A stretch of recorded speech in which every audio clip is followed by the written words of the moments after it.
네, 탈북자 김모 씨의 월북과 관련해 파장이 이어지고 있습니다. 월북 경로가 점차 드러나면서 허술한 탈북자 관리는 물론이고 군 태세에 대한 비판도 높아지고 있는데요. 북한이 코로나 비상사태를 주장하면서 김 씨 탈북 사실을 공개한 이유를 놓고도 여러 가지 해석이 나오고 있습니다. 북한 관련 동향들 조한범 통일연구원 선임연구위원과 함께 자세히 짚어보겠습니다. 안녕하십니까? 예, 안녕하세요.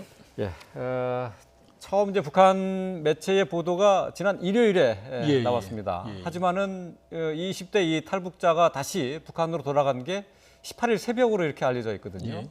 지금 뭐 그 사이에 좀 북한에서 이 내용들을 따로 조사를 하고 있다가 뒤늦게 지금 발표한 것이 되겠죠. 지금 이제 복귀를 해 보면요, 이제 북한 발표는 26일 날, 일요일 날 나왔고요. 이제 지면을 통해서 나왔고. 그다음에 내용을 보면은 이제 19일 날 이제 탈북자가 이제 재입국을 했다라고 얘기했거든요. 그러니까 제가 보기에는 그 시점은 체포된 시간인 것 같아요. 그리고 김정은 위원장에게 보고가 24일 날 오후에 됐다고 그랬거든요. 그런데 이제 그 전에 사실은 그 황해도 개성 근처에 있는 날짜는 특정이 안 됐습니다만 김 위원장이 근처에 닭공장을 방문을 했거든요. 아, 그랬어요. 그러니까 만일에 코로나 의진이 확실했다고 그러면 거의 갈 리가 없죠. 그러니까 19일 날 체포가 됐고 김 위원장에게 보고가 된 시점은 맞는 것 같고요. 그러니까 처음부터 이제 북한이 구체적으로 얘기를 했기 때문에 월북 사실은 사실인 것 같았어요. 왜냐하면 19일 날이었고 24일 날 나오고 그다음에 3년 전에 월남을 했다고 그랬고 그다음에 이제 여러 가지 개성이라는 지역을 특정한 걸 봤을 때는 지금 북한이 얘기하는 일련의 그 시간표나 내용들은 그건 거짓이 아닌 것 같습니다. 그러나 다만 여러 정황상 지금 그 월북을 한 사람이 코로나 확진자일 가능성은 뭐 높아 보이지는 않습니다. 네, 그렇군요. 일단은 뭐 지금 우리 군 당국에서 파악한 것은 18일 새벽에 이제 갔을 것으로 이제 추정을 하고 있고, 그리고 이제 북한에서는 19일로 얘기를 했단 말이죠. 일단 근데 19일 날 그때 북으로 넘어가는 그 상황, 기상 상황이 그때 어땠습니까? 뭐 일단은 뭐 그렇게 이제 그 도강 자체가 도강이라고 뭐 바다하고 강이 좀 섞여 있는 지역이니까요. 그렇게 뭐 불가능한 상황은 아니었던 걸로 보여지고요. 일단 이제 월북한 사람이 내려올 때도 이 도강에서 우리 측에 인계될 때까지 시간이 7, 8시간이라고 본인이 밝혔거든요. 그리고 중간에 무인 도서도 있는 것으로 알려져 있는 것을 보면 그러니까 18일 날 새벽에 몇 시에 출발했는지 정확히 모르죠. 그러나 바로 출발했다고 그래서 바로 도착했고 바로 지금 북한 측에 체포가 됐다고 볼 수는 없거든요. 그러니까 추정을 해보면 18일 날 새벽 이후에 출발을 했고 북측이 신병을 확보한 건 이제 19일 날로 보여지는 거죠. 지금 현재 북한에서는 이 지금 탈북자가 다시 이제 월북하면서 개성에 이제 봉쇄 조치를 내렸어요. 그러면서 이제 얘기한 게 이제 코로나19 비상 상황이다라고 얘기했거든요. 지금 근데 우리 당국에서는 이 20대 탈북자가 코로나19에 감염된 사실을 사실이 없다라고 지금 보고 있는 거고요. 이건 어떤 식으로 해석을 해야 될까요? 일단 논리적으로 봤을 때요. 만일에 월북한 사람이 코로나 환자라면 여기서 밀접 접촉했던 사람들이 있죠. 심지어 마지막에 택시도 같이 타고 갔고 그렇죠. 같이 거주했던 사람도 있을 거고 그 중에 분명히 이제 확진자가 나와야죠. 일단 없고요. 두 번째는 아무리 코로나 바이러스가 이제 활성화 안 된 상황이라고 하더라도 코로나에 감염된 상태에서 지금 아무리 여름이지만 춥거든요. 몇 시간 동안 수영을 하고 그 젖은 몸으로 개성까지 갔다고 하는 건 뭐 슈퍼맨이 아니면 불가능하죠. 그러니까 아주 북한 측의 주장을 믿어준다 그러면 개성에 가서 그러니까 여기를 떠나서 북한 측에 들어가서 감염됐을 가능성이 일단 있고요. 그러나 그 가능성도 배제할 수는 없지만 그러나 여러 가지 정황상 봤을 때 본인들도 의진자라고 그랬거든요. 그럼 여기서 사실 헤엄쳐서 가고 그러면 여러 가지 탈진했을 거고 여러 가지 뭐 감기라는 증상이 있을 수 있거든요. 그러니까 여기에서 코로나에 감염돼서 갔을 가능성 제가 보기엔 거의 없고요. 그래요. 그러나 이제 여러 가지 북한 측이 정치적 목적을 가지고 이번 사건을 활용을 하고 있다 이렇게 봐야겠죠. 그러니까 지금 북한에서는 코로나19 환자가 한 명도 없다라고 이제 주장하고 있지 않습니까? 그러니까 이 사건을 계기로 해서 다시 이제 월북한 이 탈북민을 매개로 해서 코로나19 확산 책임을 남측으로 돌리는 것 아니냐 하는 그 분석들이 나오고 있어요. 그 가능성이 제일 커 보입니다. 왜냐하면 일단은 논리적으로 그 상황을 보면 이 사건이 발생한 이후에 네. 김정은 위원장이 정치국 확대회의를 개최했거든요. 여기에는 많은 사람들이 참석을 했고 그리고 여기에는 방역 책임자들도 참석을 했거든요. 네. 방역 책임자면 사실은 감염 위험이 높은 사람들이죠. 그런데 이 확대회의에서 많은 사람들이 그러니까 국가 비상 방역 체계에서 최대 비상 체제를 한 단계 더 높였거든요. 정말로 초비상인 거죠. 근데 그 회의에서 아무도 마스크를 안 썼어요. 그다음 두 번째, 지금 이제 북한에서는 이제 정전 기념일, 북한은 이제 조국 해방 전쟁 승리 기념일이라고 하는데 두 행사가 있었거든요. 26일에는 그러니까 군 장성들을 불러다가 이제 백두산 기념 권총을 수여했는데 예, 예. 거의 어깨동무하다시피 근접해서 사진을 찍었어요. 예, 예. 근데 그 마스크를 안 썼습니다.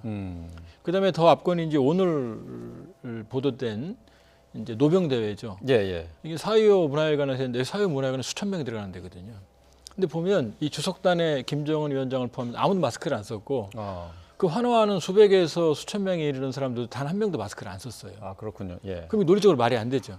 국가 비상체제로 전환했으면 행사를 취소했거나 아니 마스크를 써야 되는 거거든요. 근데 그렇지 않다는 거죠. 그러니까 이 탈북민과 관계없이 이전과 이후의 상황은 북한 내부의 상황은 동일한 거죠.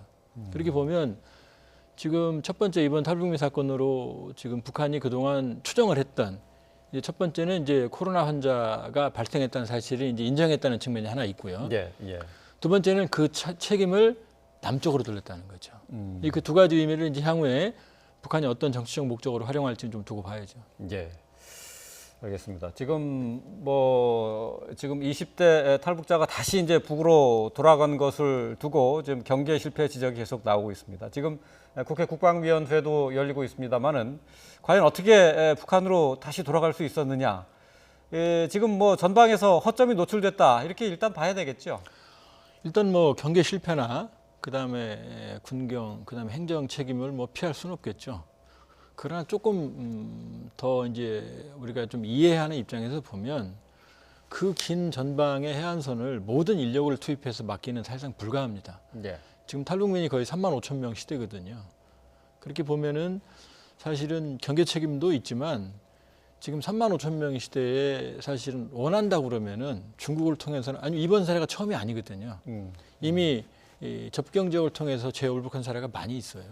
예. 그렇게 보면은 완전히 근절하기는 좀 어려운 상황이고 그렇다고 해서 물론 군경 그다음에 행정 책임을 면피할 수는 없습니다. 그러나 그것을 완벽하게 통제하는 데는 3만 5천 명이나 남짓되는 인력들을 그런 탈북민 시대를 완벽히 통제하기는 어렵다. 그리고 임진강 같은 경우에는 건기에는요 이 강폭이 수백 미터밖에 안 돼요. 예, 예. 그리고 좀 과장해서 말씀드리면 걸어서도 갈 수 있을 정도로 일부만 그러니까 사실 의도적으로 장기간 준비해서 다시 재월북을 한다 그러면 지뢰밭이나 이런 것만 피한다 그러면은 예. 사실상 그렇게 어려운 건 아니거든요.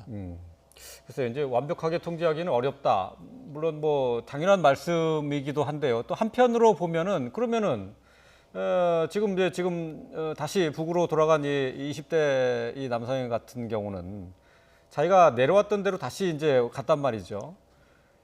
결국 맘만 먹으면 올라갈 수 있다는 겁니까? 그러니까 이번 경우에 좀 아쉬운 점은 이번에 올라간 사람은 그냥 일반적인 사례가 아니고 이 문제가 됐던 사람이죠.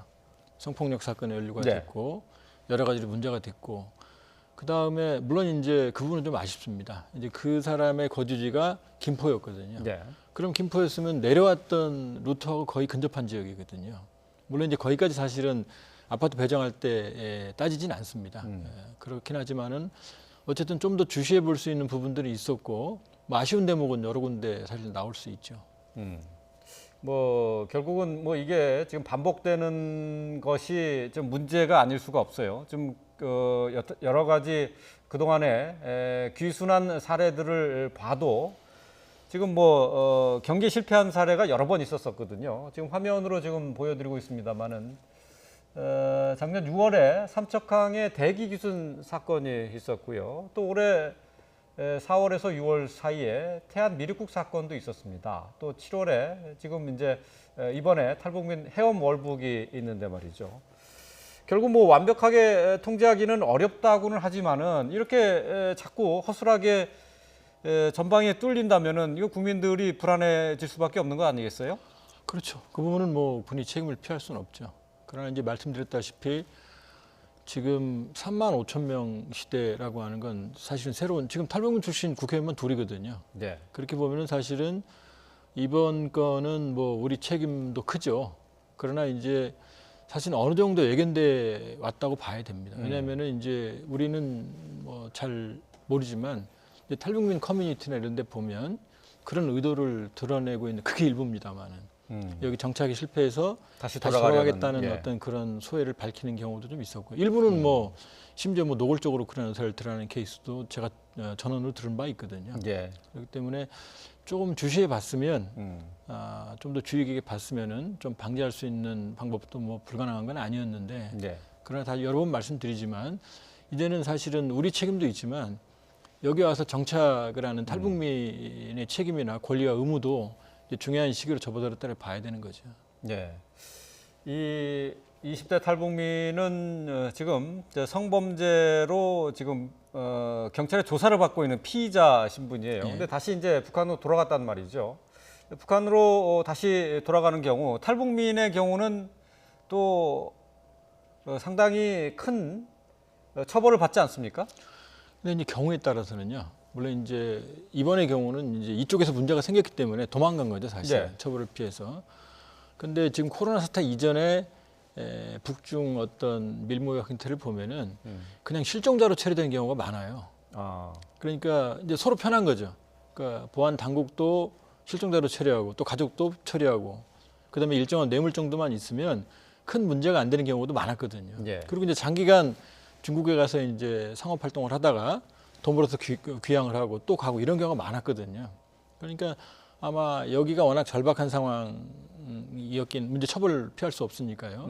그렇지만 상당히 안일하게 생각해서 돌아갔을 수가 있죠. 뭐 어쨌든 뭐 계속 뭐 지적을 해주셨습니다만은 탈북민이 지금 3만 명을 넘은 예. 상태잖아요. 근데 아직 그 탈북민에 대한 신변 보호 담당관 제도가 제대로, 그러니까 워낙 인원이 많아서 그런지 뭐 모르겠습니다만은 지금 이 제도가 제대로 지금 시행되지 않고 있다, 제대로 효과를 발휘하지 못하고 있다, 이런 평가도 가능하지 않습니까? 근데 물론 제가 이제 자꾸 정보를 옹호하는 것 같습니다만 그 담당하는 사람들이 예. 그 업무가 그 업무만 하는 건 아니거든요. 그러니까 정말로 맘만 먹으면 얼마든지 회피할 수가 있죠. 예.